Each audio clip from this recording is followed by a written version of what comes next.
The Zephyrian Empire's flagship, Eternal Dominion, hung in the void like a metallic cathedral, its hull gleaming with the reflected light of distant stars.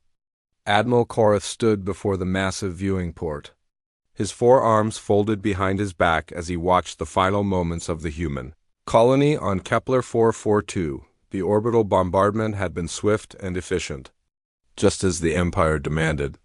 "Status report," Korath commanded, his voice carrying the authority of someone who had overseen the destruction of 17 civilizations. "All population centers eliminated." "Admiral," replied his tactical officer. Lieutenant Vex, the younger Zephyrian's chitinous exoskeleton, clicked nervously as he delivered the report. "Estimated casualties, 4 million humans. No survivors detected." Korath nodded approvingly. The humans had been warned. When they first encountered the Galactic Empire 3 years ago, the terms had been clear: submit to Imperial rule or face annihilation. Most species chose submission after witnessing the Empire's military might. The humans had chosen differently. The communication from Earth had arrived 6 months after first contact, transmitted on all frequencies with characteristic human bluntness. "We decline your offer of vassalage. Consider this our final answer." The message had been signed by something called the United Earth Council. As if a collection of governments from a single world could stand against an empire that spanned 3 galaxies, Korath had found their defiance amusing at first. Humans were a young species, barely having achieved faster-than-light travel a century ago. Their technology was primitive by Imperial standards, their military forces laughably small. They possessed only a handful of colonies scattered across nearby star systems, while the Empire commanded fleets numbering in the millions. "Shall we proceed to the next target, Admiral?" Vex inquired, his mandibles clicking in anticipation. "Indeed." "Set course for the human colony at Ross, 128. We'll make our way systematically through their outer settlements before moving on to their core systems." Korath turned from the viewport, his 6 eyes gleaming with satisfaction. "By the time we reach their homeworld, they'll be begging for the mercy they rejected." The bridge of the Eternal Dominion buzzed with efficient activity as the crew prepared for the next jump. Korath had commanded this ship for over 2 decades, leading it through countless campaigns of conquest. The Zephyrians had built their empire through overwhelming force and ruthless efficiency. When a species refused to submit, they were eliminated entirely, a lesson that kept the Empire's other subjects in line. As the ship's massive engines powered up, Korath reflected on the humans' foolish resistance. Intelligence reports suggested they were frantically building defensive installations throughout their territory, as if static fortifications could stop the Imperial war machine. Some species had tried similar tactics in the past. The results were always the same: complete annihilation. The hyperdrive engaged with a low thrum that vibrated through the ship's hull. Around them, space twisted and compressed as they entered the subspace tunnel that would carry them to the next human world. The journey would take 18 hours, enough time for Korath to review the tactical data on their next target. Ross 128 was a mining colony, home to approximately 2 million humans who extracted rare metals from the planet's crust. The world itself was unremarkable, a cold, rocky sphere orbiting a red dwarf star. What made it valuable was its deposits of tritanium and quantum-reactive crystals, resources the Empire could put to good use. The humans would likely try to evacuate the population before the Imperial fleet arrived, but it wouldn't matter. Korath's ships were faster and his orders were explicit: no survivors. The Empire had learned long ago that leaving scattered populations alive only led to insurgencies and future problems. Complete genocide was more efficient in the long run. Lieutenant Vex approached with a datapad, his movements precise and military. "Admiral, we've received confirmation from command. The 2nd and 5th fleets have successfully eliminated human colonies at Volf 359 and Proxima Centauri. Casualty reports indicate a total of 12 million human deaths across all operations." "Excellent," Korath replied, accepting the report. The Empire's strategy was working perfectly. By attacking multiple colonies simultaneously, They prevented the humans from concentrating their defenses or mounting effective evacuations. It was a textbook example of imperial doctrine: divide, overwhelm, and destroy. The admiral made his way to his private quarters, a spacious chamber befitting his rank. The walls were lined with trophies from his previous campaigns, weapons, artifacts, and insignia from the 17 civilizations he had helped to erase. Each one told a story of resistance overcome and defiance punished. Humans would simply be the 18th entry in his collection. As he settled into his command chair to review tactical reports, Korith considered the broader implications of the human campaign. The Empire's expansion had slowed in recent decades as they encountered fewer civilizations willing to resist. Most species now submitted immediately upon first contact, having heard stories of imperial might. The humans' defiance would serve as a useful reminder to any other species. Considering rebellion, the tactical reports made for interesting reading. Human military technology was indeed primitive, but their defensive strategies showed surprising sophistication. They had apparently studied records of previous imperial campaigns, learning from the mistakes of other species. Unfortunately for them, knowledge alone wasn't enough to overcome the Empire's vast technological and numerical superiority. Korith's contemplation was interrupted by an incoming transmission from Imperial Command. The holographic image of Grand Admiral Thexus materialized before him, her imposing form radiating the authority of the Empire's supreme military commander. "Admiral Korith, report on the human elimination," she commanded, her voice carrying across light years through quantum entanglement communication. "The first phase proceeds exactly as planned, Grand Admiral. Kepler 442b has been cleansed, and we're en route to Ross 128. Initial resistance has been minimal."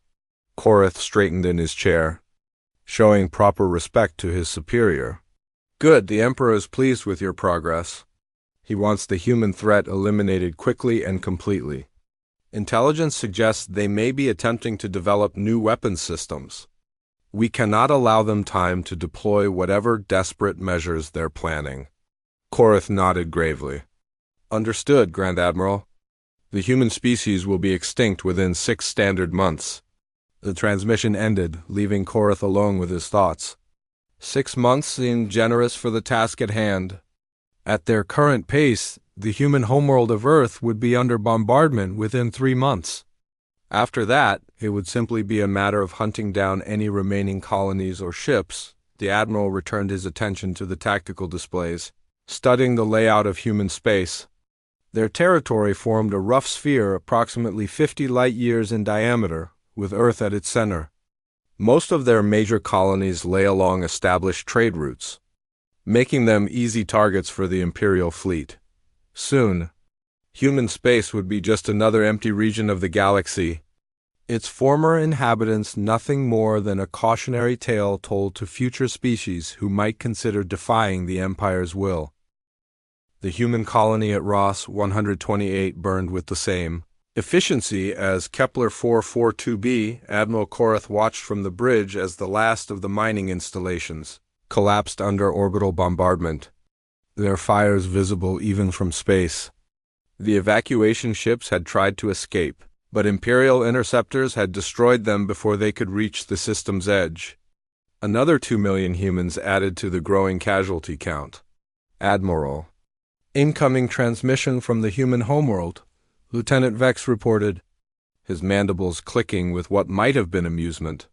"They're requesting a parley." Korith's 6 eyes focused on his subordinate with interest. "Put it through." The main viewer flickered to life, revealing a human female in what appeared to be a military uniform.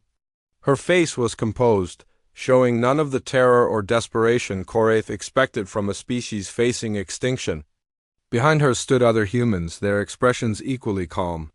"I am Admiral Sarah Chun of the United Earth Defense Force," the human said, her voice steady. "I'm speaking on behalf of the United Earth Council. We wish to discuss terms." Korith allowed himself a moment of satisfaction before responding. "I am Admiral Korith of the Zephyrian Imperial Navy. There are no terms to discuss. Your species chose defiance over submission. The consequence is extinction.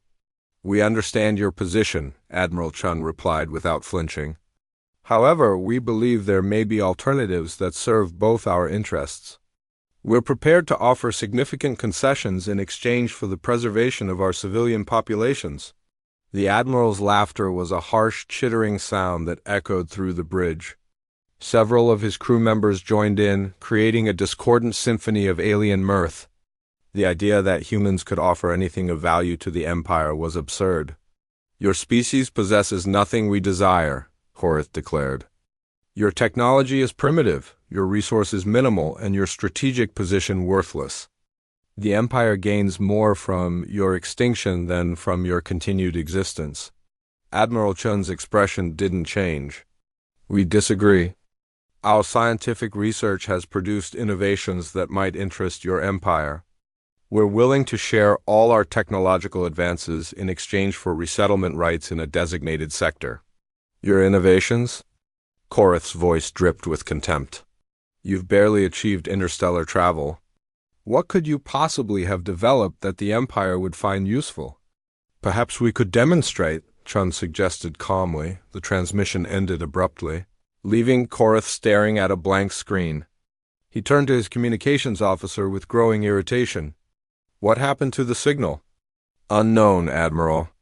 The transmission simply ... stopped. All our attempts to re-establish contact are being blocked by some form of interference. Korath's mood darkened. Find the source of that interference and eliminate it. Then resume bombardment of any remaining human installations in this system. As his crew worked to comply with his orders, Korath found himself puzzled by the human admiral's demeanor. Most species facing extinction showed obvious signs of panic or desperation.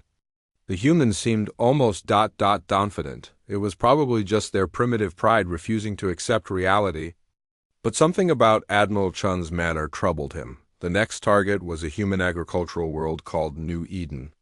Located 12 light-years from Ross 128, intelligence reports indicated a population of roughly 8 million, mostly farmers and their families. It would be another easy victory for the Empire. The journey through hyperspace gave Korath time to review additional intelligence on human activities. The reports were concerning in their own way. Rather than fleeing in terror as most species did, humans throughout their territory seemed to be converging on Earth. Supply ships, civilian transports, and even military vessels were streaming toward the human homeworld in unprecedented numbers. Sir, Lieutenant Vex approached with another datapad. Intelligence has detected unusual energy readings from several human systems. The signatures don't match any known technology in our databases. Korath examined the readings with growing unease. The energy patterns were indeed unfamiliar, but more disturbing was their intensity. Whatever the humans were doing, it required enormous amounts of power. Have our science officers analyze these readings? I want to know what the humans think they're accomplishing. Already in progress, Admiral. Initial analysis suggests some form of industrial activity on a massive scale. The energy output is ... significant. The Admiral set the datapad aside, his mind working through the implications. The humans had to know their situation was hopeless. Their military forces were scattered and outgunned, their technology centuries behind Imperial standards. What could they possibly be building that would change the outcome of this conflict? As the Eternal Dominion dropped out of hyperspace at the edge of the New Eden system, Korath's questions were temporarily forgotten. The human colony lay before them like a ripe fruit waiting to be plucked. Orbital sensors detected the usual pattern of frantic evacuation efforts. Civilian ships fleeing toward the outer system, while a handful of human military vessels positioned themselves for a hopeless defensive action. Standard bombardment pattern, Korath ordered. Target all population centers and industrial facilities. Leave nothing functional. The Imperial fleet's weapons lit up the darkness of space as they began their deadly work. Energy beams and plasma torpedoes rained down on New Eden's surface, turning cities into craters and farmland into glass. The human defensive fleet launched a desperate attack, their primitive weapons barely scratching the Imperial ship's shields. Within 6 hours, New Eden was a dead world. 10 million more humans had been added to the casualty count, and the Empire's inexorable advance continued. Yet Korath found himself increasingly troubled by the mystery of those energy readings. What were the humans really doing? His answer came 3 days later as the fleet prepared to jump to their next target. The communications officer suddenly straightened at his station, his exoskeleton turning a pale shade of alarm. "Admiral, we're receiving a transmission from Earth. It's different from the last one." "Put it through," Korath commanded, curious despite himself. This time, the image that appeared on the main screen showed a different human, an elderly male with silver hair and eyes that seemed to hold depths of knowledge Korath hadn't expected from such a primitive species. "I am Dr. Marcus Webb, Director of Earth's Unified Science Consortium," the human began. His voice carried an undertone of something that made Korath's exoskeleton tingle with unease. "We've been monitoring your progress through our territory with great interest." "Another attempt at negotiation?" Korath asked mockingly. "I told your Admiral Chun that there would be no terms." Dr. Webb smiled, and somehow that expression was more unsettling than any threat could have been. "Oh, we're quite past negotiations now, Admiral. We simply wanted to inform you that your demonstration has been most educational. We've learned everything we need to know about your military capabilities." "Our capabilities?" Korath's voice rose in disbelief. "You've witnessed the destruction of 3 of your worlds, and you speak of learning? Your species is clearly as insane as it is primitive." "Perhaps," Dr. Webb agreed amiably. "But you see, Admiral, while you've been destroying our outer colonies, we've been working on a little project. A response to your Empire's generous offer of extinction." The human's calm confidence was beginning to genuinely disturb Korath. "What kind of response?" Dr. Webb's smile widened, and for the first time in his career, Admiral Korath felt a chill of genuine unease. There was something in the human's expression that spoke of knowledge and preparation that went far beyond what a primitive species should possess. "A simple one, Admiral. 1 word, really. Would you like to hear it?" Korath found himself nodding before he realized it, drawn by the human's inexplicable confidence. "Surprise?" Dr. Webb said softly. The transmission ended, and this time Korath knew it wasn't due to interference. The humans had simply chosen to stop talking. As he stared at the blank screen, the Admiral felt the first stirrings of genuine concern. Whatever the humans were planning, they seemed remarkably confident about its effectiveness. For the first time since the campaign began, Korath wondered if he might have underestimated his enemy.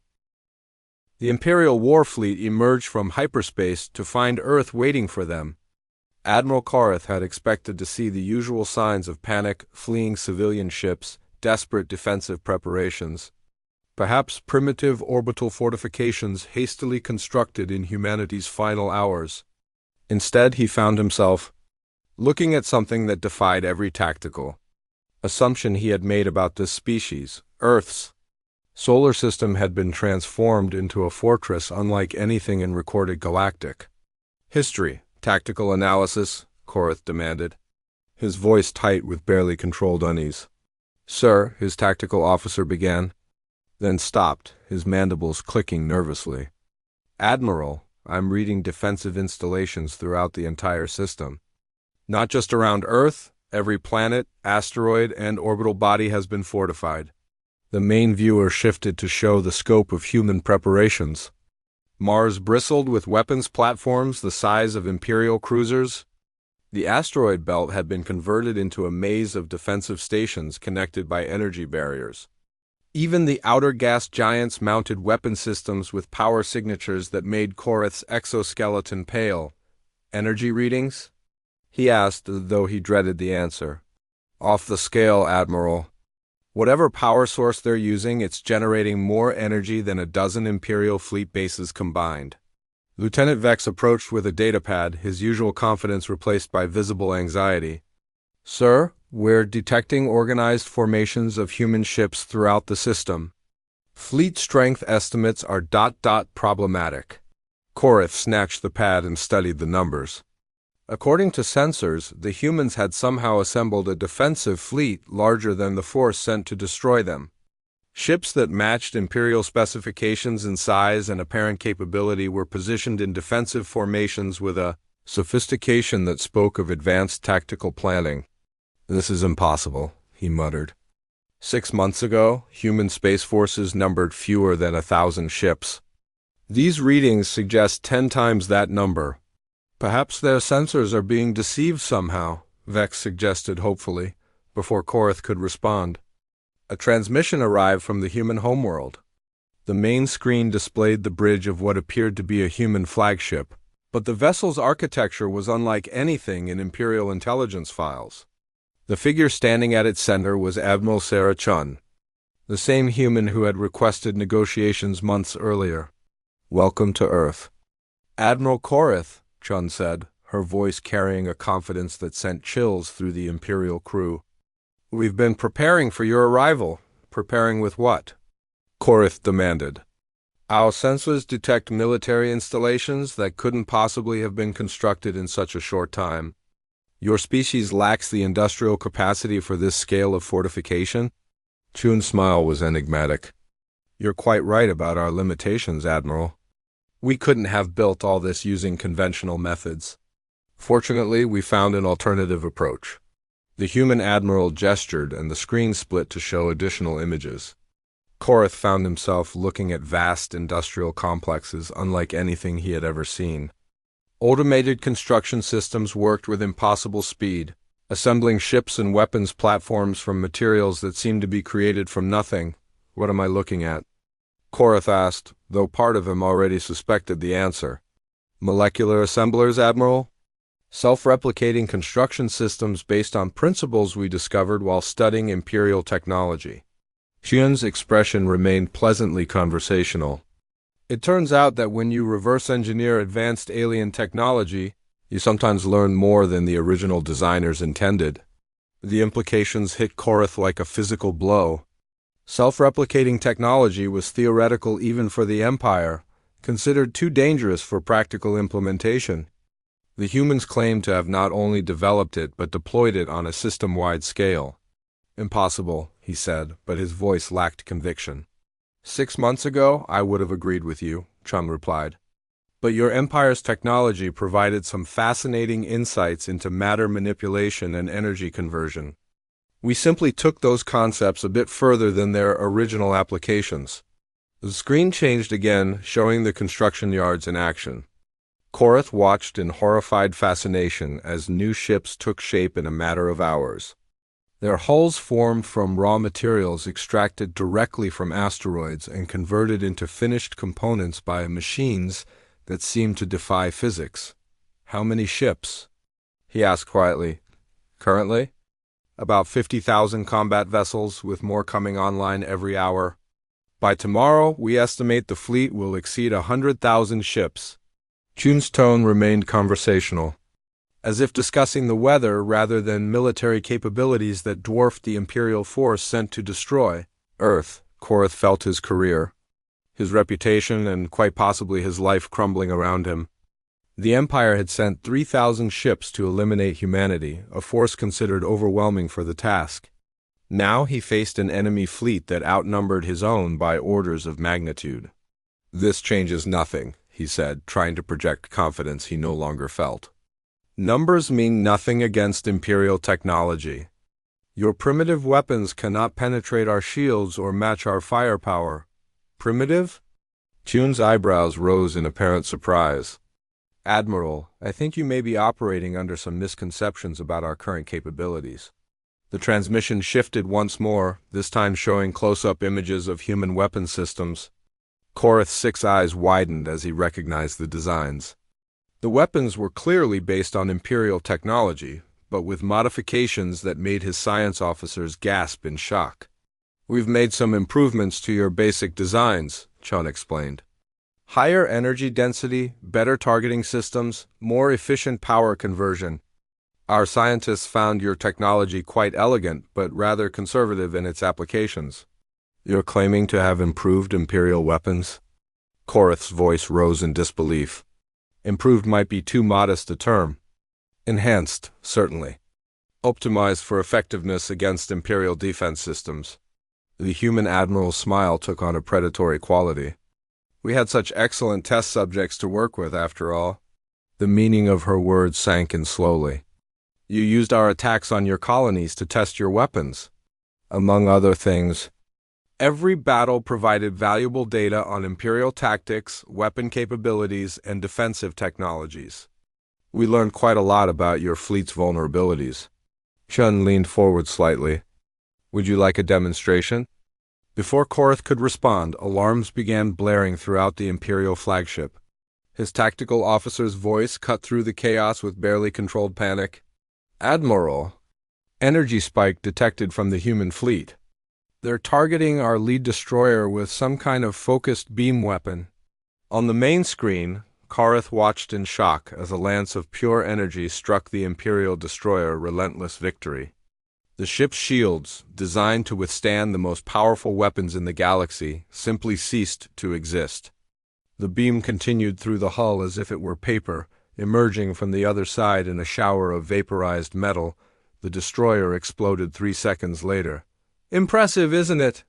Chun commented as debris from the Imperial warship spread across space. We call it a quantum disruption beam. It operates by temporarily destabilizing the molecular bonds in whatever it touches. Your shields try to stop it, but they can't defend against something that makes matter temporarily forget how to exist. Korath stared at the expanding cloud that had once been one of the Empire's most advanced warships. A destroyer that could have single-handedly conquered most civilizations had been destroyed by a single shot from human weapons.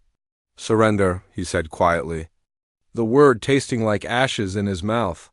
I'm sorry, Admiral, but I don't think we're interested in your surrender. Chun's voice was pleasant but implacable. You see, the Empire made its position quite clear when you refused our offer of peaceful coexistence. You chose extinction for our species. The human admiral leaned back in her command chair, her expression becoming coldly formal. We've decided to return the favor. The Battle of Earth lasted exactly 47 minutes. Admiral Korath watched from the bridge of his crippled flagship as the Imperial fleet, the pride of the Zephian Empire, was systematically annihilated by human forces that fought with precision and technology that defied everything he thought. He knew about warfare. The humans didn't simply destroy Imperial ships, they dissected them. Quantum disruption beams carved through armor and shields like they were empty space. Energy weapons that bent the laws of physics turned matter into exotic particles that shouldn't have been able to exist. Defensive systems that had protected the Empire for millennia proved useless against weapons that operated on principles Imperial science had never conceived. Status report, Korath croaked, his voice barely functional after breathing the acrid smoke that filled his damaged bridge. 80% of the fleet destroyed. Admiral, Lieutenant Vex reported, his exoskeleton cracked and weeping fluid from a dozen wounds. The remainder are crippled and unable to engage. Estimated time until complete fleet destruction, 12 minutes. Korath closed his eyes, trying to process the magnitude of the disaster. 3,000 Imperial warships, representing centuries of military development and trillions of credits and resources, reduced to scrap metal in less than an hour. The humans had accomplished something no civilization in recorded galactic history had ever managed. They had defeated an Imperial fleet in open combat. Sir, incoming transmission from the human flagship, the communications officer announced. Admiral Chun's image appeared on the main screen, her uniform pristine despite the battle raging around them. Behind her, Korath could see the efficient operation of a command center that rivaled anything in Imperial space.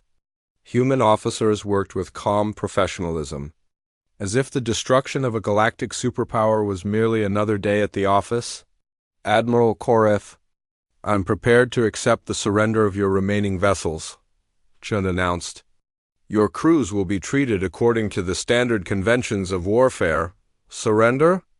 Korath's voice carried the bitter laugh of a being who had lost everything. You speak of conventions of warfare while wielding weapons that violate the fundamental laws of physics. What manner of devils have we awakened? Devils? Chion's expression showed genuine puzzlement. Admiral, we're simply defending our home. Your empire chose to make this conflict a war of extinction. We responded accordingly. Responded? Korith gestured weakly at the tactical display, which showed the scattered remains of his fleet. You've just demonstrated military capabilities that exceed anything in Imperial arsenals. How is this possible? 6 months ago, your species was barely capable of interstellar flight. Admiral Chun was quiet for a long moment, her expression growing thoughtful. When she spoke again, her voice carried a weight that made Korith's exoskeleton shiver. Admiral, I think you've been operating under a fundamental misunderstanding about humanity. When your empire first contacted us, you assumed we were primitives because our technology appeared backward by your standards.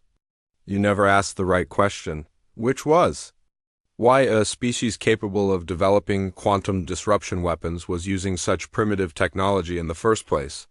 Chion's smile was neither cruel nor kind, simply matter of fact. The answer is quite simple. We were being careful. The implications of her words slowly penetrated Korith's shock-addled mind. Careful? Humanity learned long ago that advanced technology can be a double-edged sword. We developed the capability to build weapons like these centuries ago, but we chose not to. We preferred to explore space with simple, sustainable technology that couldn't accidentally destroy our own civilization. Korith stared at her in growing horror. You're saying you've had this capability all along? Not exactly. We had the theoretical knowledge, but we'd never built weapons designed specifically to counter Imperial technology.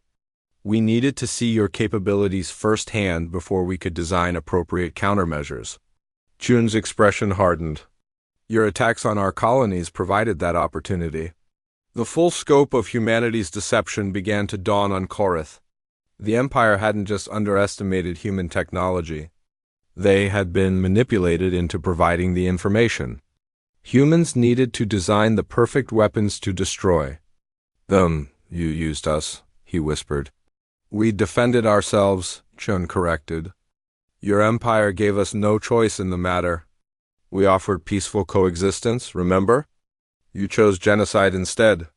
A new voice interrupted their conversation as Dr. Marcus Webb appeared alongside Admiral Chun on the transmission. The elderly scientist who had spoken of surprises now looked directly at Korith with eyes that seemed to hold depths of knowledge. The Admiral was only beginning to comprehend. Admiral Korith, I want you to understand something important, Dr. Webb said, his voice carrying the weight of absolute certainty.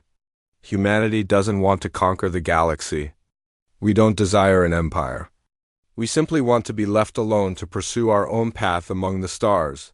Then why demonstrate such overwhelming force? Korith asked. Because sometimes, to ensure peace, one must prepare for war. Webb gestured to something off-screen, and the display showed new images that made Korith's blood freeze in his veins. Massive human fleets were emerging from hidden bases throughout their territory. Not dozens of ships, but thousands upon thousands, their hulls gleaming with the same advanced technology that had just destroyed the Imperial fleet. The scope of human military preparation was beyond anything Korith had imagined possible. How many ships? He asked in a voice barely above a whisper. Currently operational? Approximately 2 million combat vessels with production facilities capable of building 50,000 more per day. Dr. Webb's tone remained conversational despite the staggering numbers he quoted. We've been quite busy during the 6 months since your empire declared its intentions. 2 million ships. The number was incomprehensible. The entire Imperial fleet numbered fewer than 10 million vessels spread across 3 galaxies. Humanity had built a fleet capable of challenging the Empire using technology that surpassed Imperial capabilities. What do you want?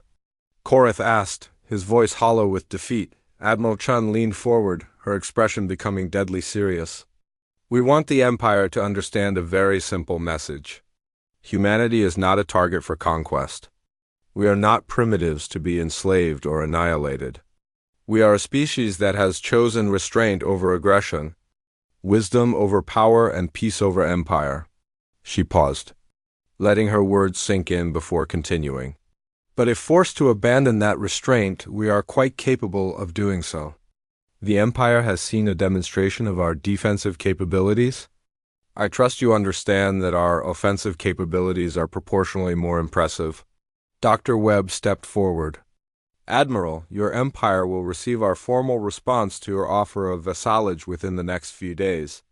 I suggest your leadership consider it very carefully. What response? Korath asked. Though he dreaded the answer, the elderly scientist smiled with an expression that was somehow more terrifying than any threat. The same response we gave before, just with more context. We decline your offer of vassalage. Consider this our final answer. The transmission ended, leaving Korath alone with the wreckage of his fleet and the knowledge that the Zephyrian Empire had just awakened something far more dangerous than they had ever imagined. Humanity hadn't just survived the Empire's attempt at genocide, they had turned it into a lesson in the consequences of threatening a species that had chosen peace not from weakness, but from strength. As rescue ships from the human fleet moved to collect Imperial survivors, Korath realized that the balance of power in the galaxy had just shifted permanently.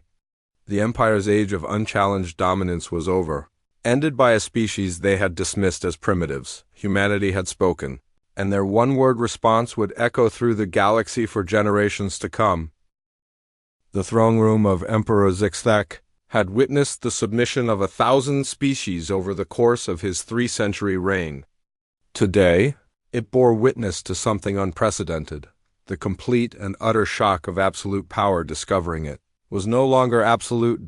Grand Admiral Thexus knelt before the massive crystalline throne, her 4 eyes fixed on the polished floor as she delivered her report.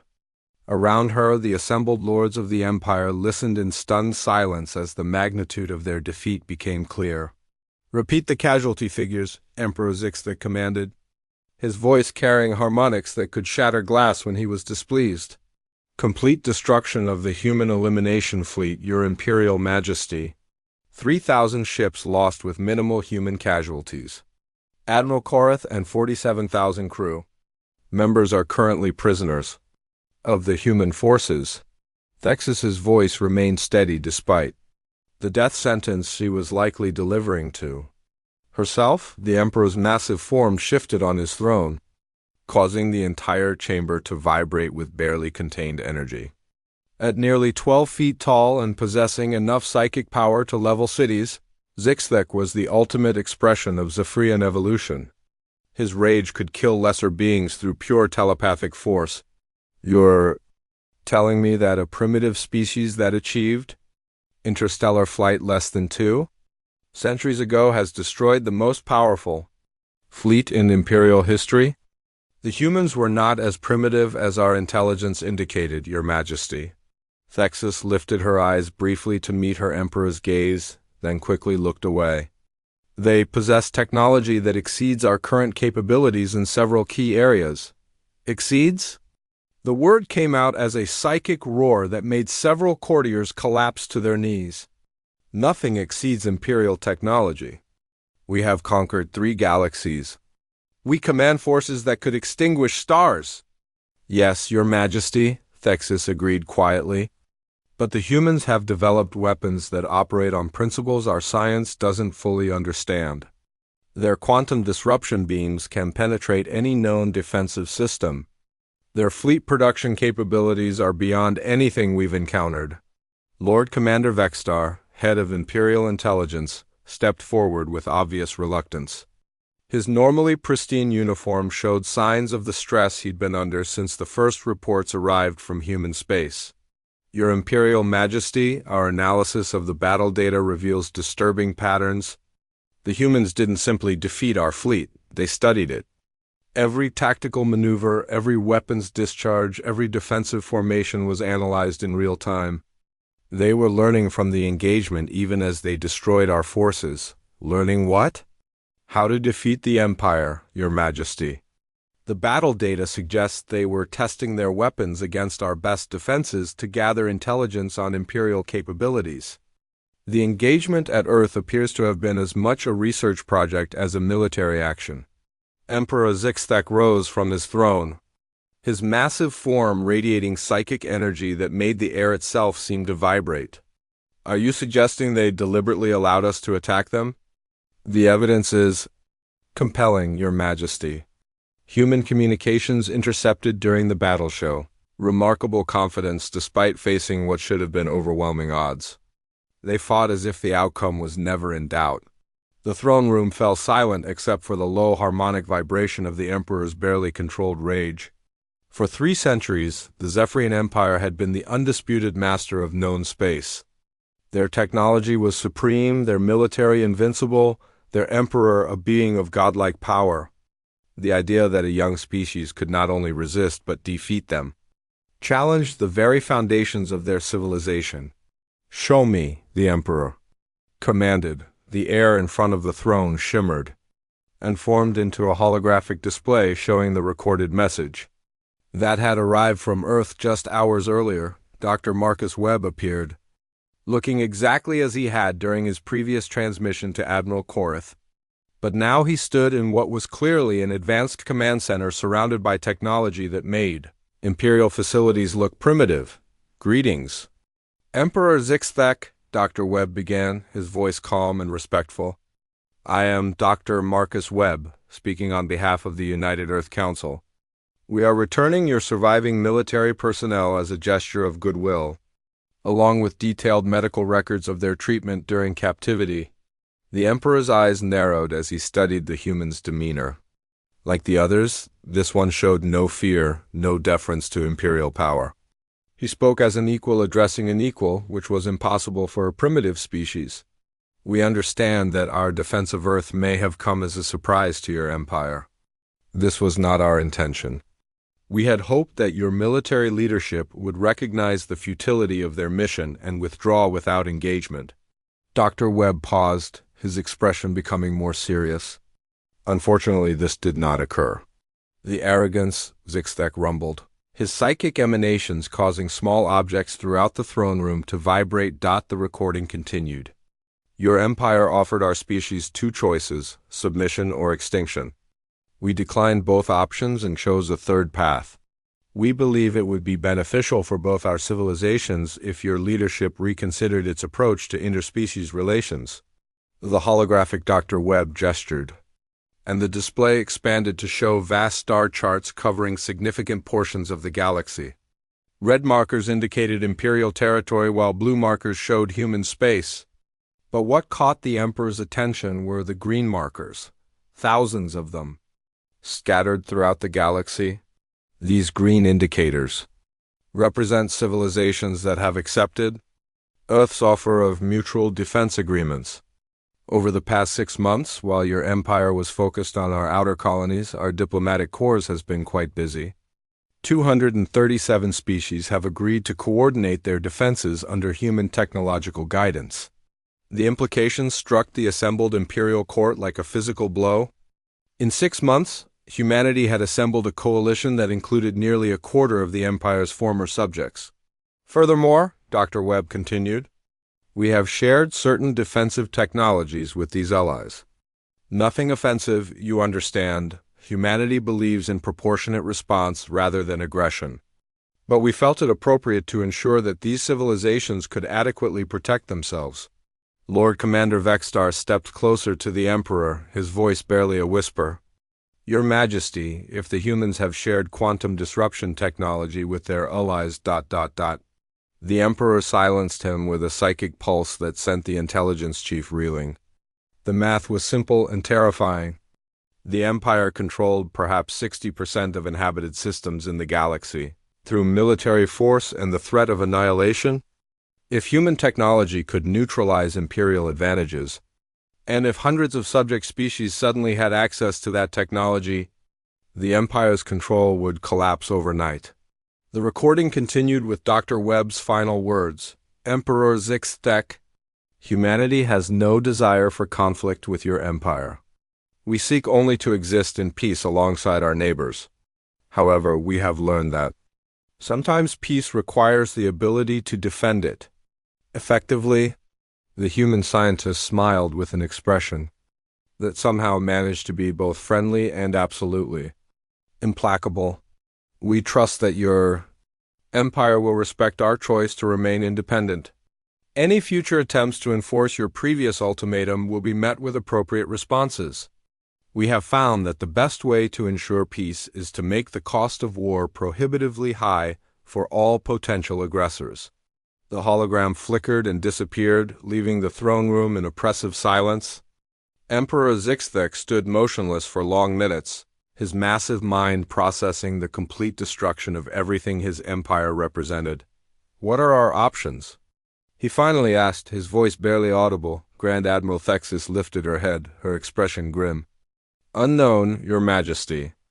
Our current fleet strength is insufficient to challenge human forces, and any attempt to do so would likely result in complete destruction.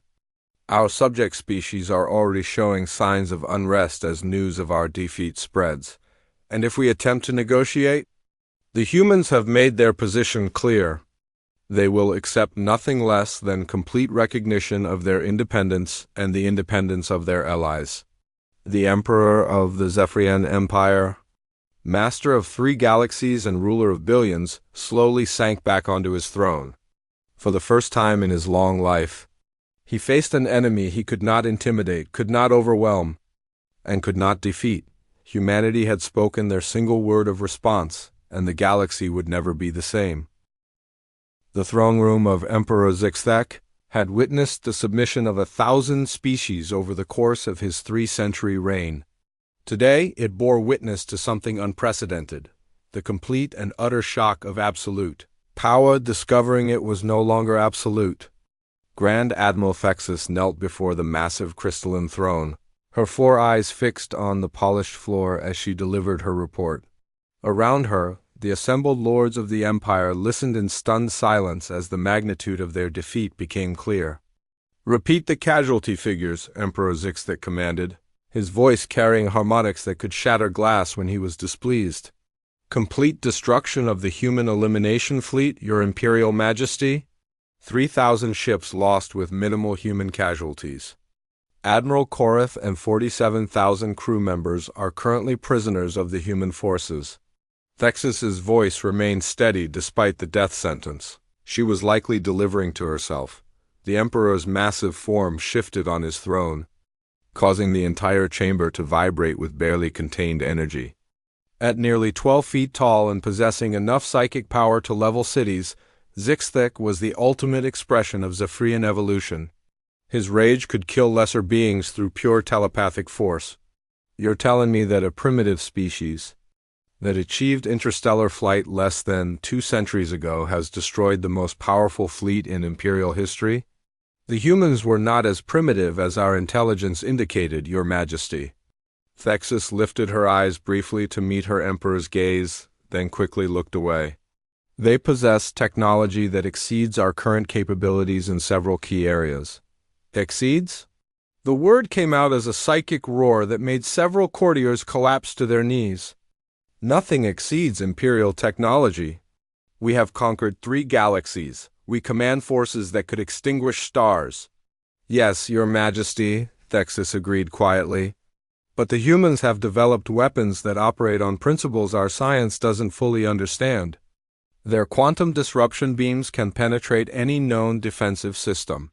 Their fleet production capabilities are beyond anything we've encountered. Lord Commander Vexstar, head of Imperial Intelligence, stepped forward with obvious reluctance. His normally pristine uniform showed signs of the stress he'd been under since the first reports arrived from human space. Your Imperial Majesty, our analysis of the battle data reveals disturbing patterns. The humans didn't simply defeat our fleet, they studied it. Every tactical maneuver, every weapons discharge, every defensive formation was analyzed in real time. They were learning from the engagement even as they destroyed our forces. Learning what? How to defeat the Empire, Your Majesty. The battle. Data suggests they were testing their weapons against our best defenses to gather intelligence on Imperial capabilities. The engagement at Earth appears to have been as much a research project as a military action. Emperor Zixthek rose from his throne, his massive form radiating psychic energy that made the air itself seem to vibrate. Are you suggesting they deliberately allowed us to attack them? The evidence is compelling, Your Majesty. Human communications intercepted during the battle show remarkable confidence despite facing what should have been overwhelming odds. They fought as if the outcome was never in doubt. The throne room fell silent except for the low harmonic vibration of the Emperor's barely controlled rage. For 3 centuries, the Zephyrian Empire had been the undisputed master of known space. Their technology was supreme, their military invincible, their emperor a being of godlike power. The idea that a young species could not only resist, but defeat them challenged the very foundations of their civilization. "Show me," the Emperor commanded. The air in front of the throne shimmered and formed into a holographic display showing the recorded message that had arrived from Earth just hours earlier.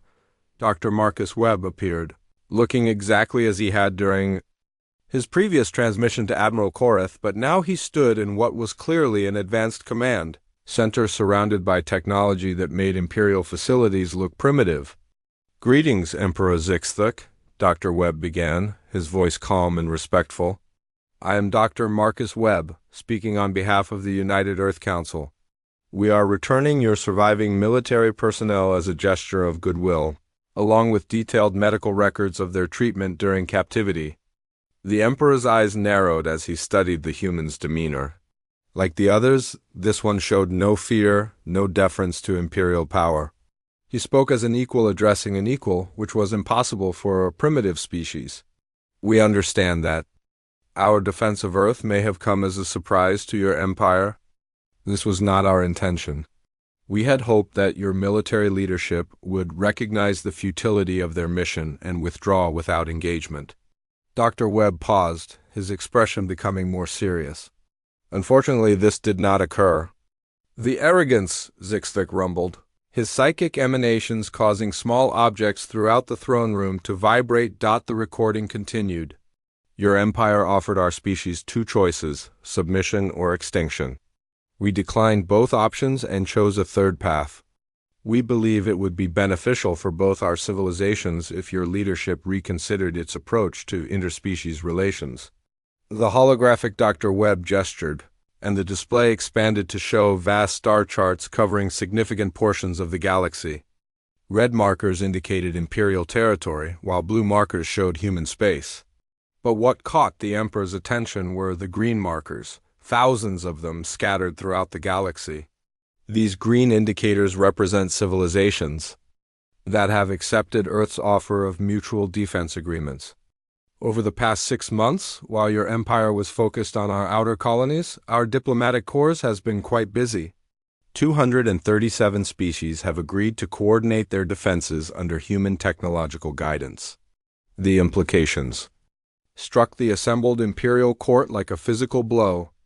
In 6 months, humanity had assembled a coalition that included nearly a quarter of the empire's former subjects. Furthermore, Dr. Webb continued, we have shared certain defensive technologies with these allies. Nothing offensive, you understand. Humanity believes in proportionate response rather than aggression. But we felt it appropriate to ensure that these civilizations could adequately protect themselves. Lord Commander Vexstar stepped closer to the Emperor, his voice barely a whisper. Your Majesty, if the humans have shared quantum disruption technology with their allies. The Emperor silenced him with a psychic pulse that sent the intelligence chief reeling. The math was simple and terrifying. The Empire controlled perhaps 60% of inhabited systems in the galaxy through military force and the threat of annihilation.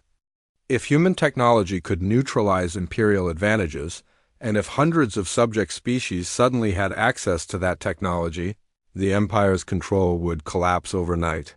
The recording continued with Dr. Webb's final words. Emperor, Zixthek, humanity has no desire for conflict with your empire.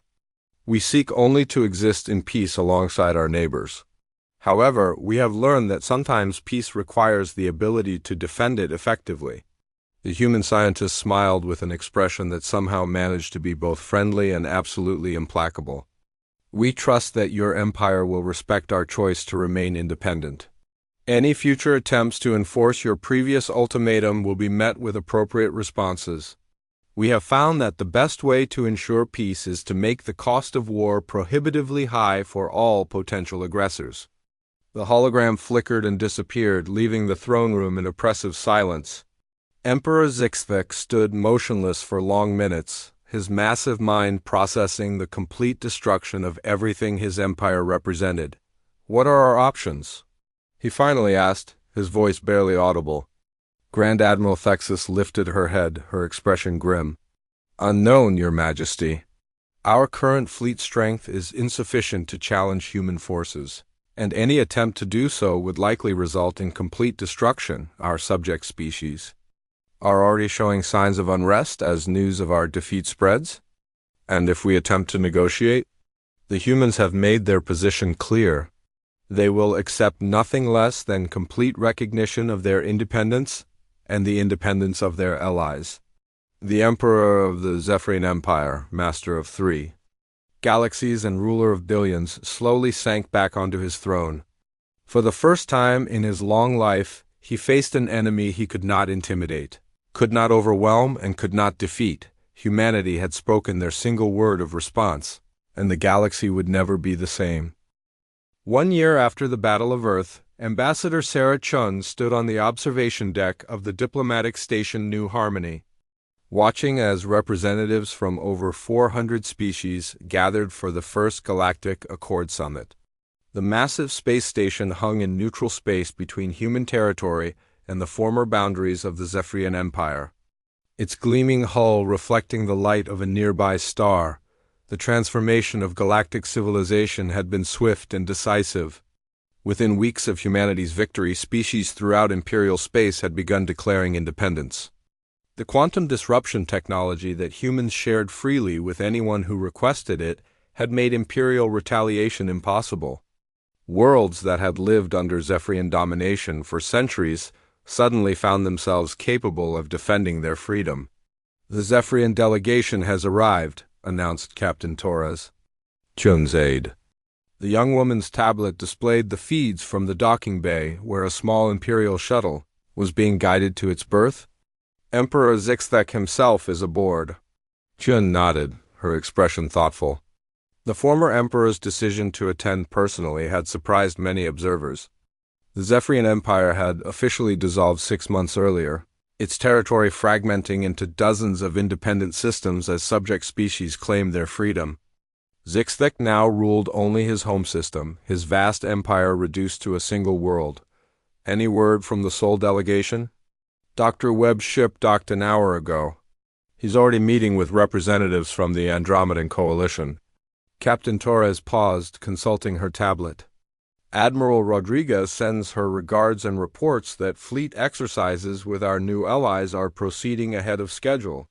The mention of Admiral Rodriguez brought a slight smile to Shun's face. The former head of xenotechnology research had proven remarkably adept at military coordination, helping to organize the defensive fleets of humanity's allies. Under her guidance, nearly 300 species had modernized their militaries with human technology, creating a network of mutual defense that spanned half the galaxy. "What's the status of the Galactic Defense Initiative?"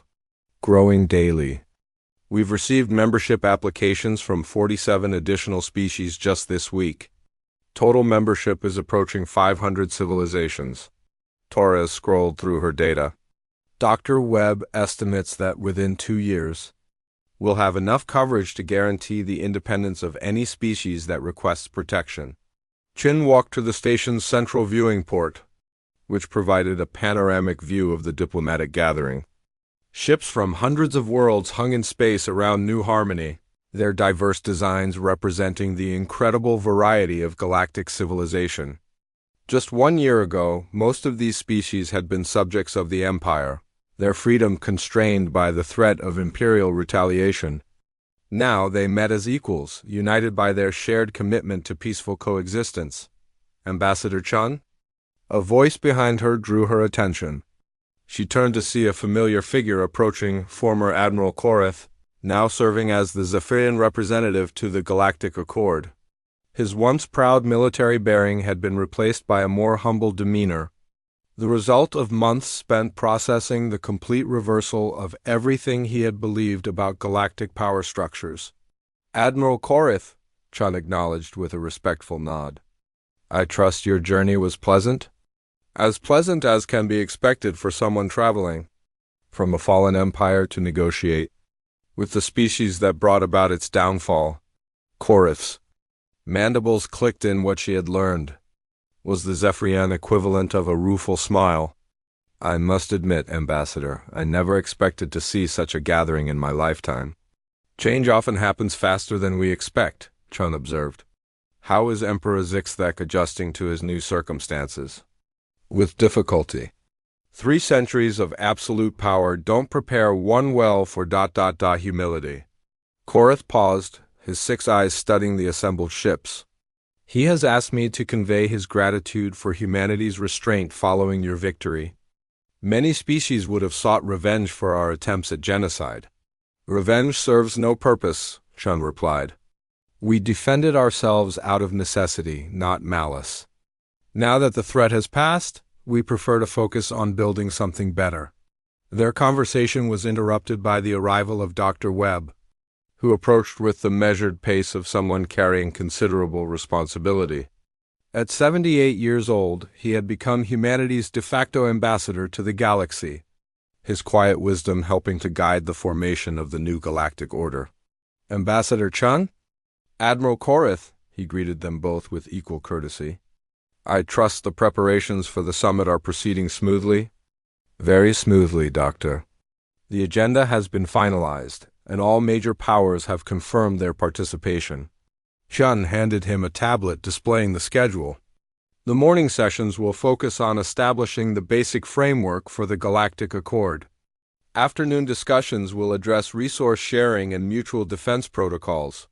Dr. Webb nodded approvingly. And the evening session? The vote on humanity's proposal for universal sovereignty recognition. Chun's expression became more serious. That's likely to be the most contentious item.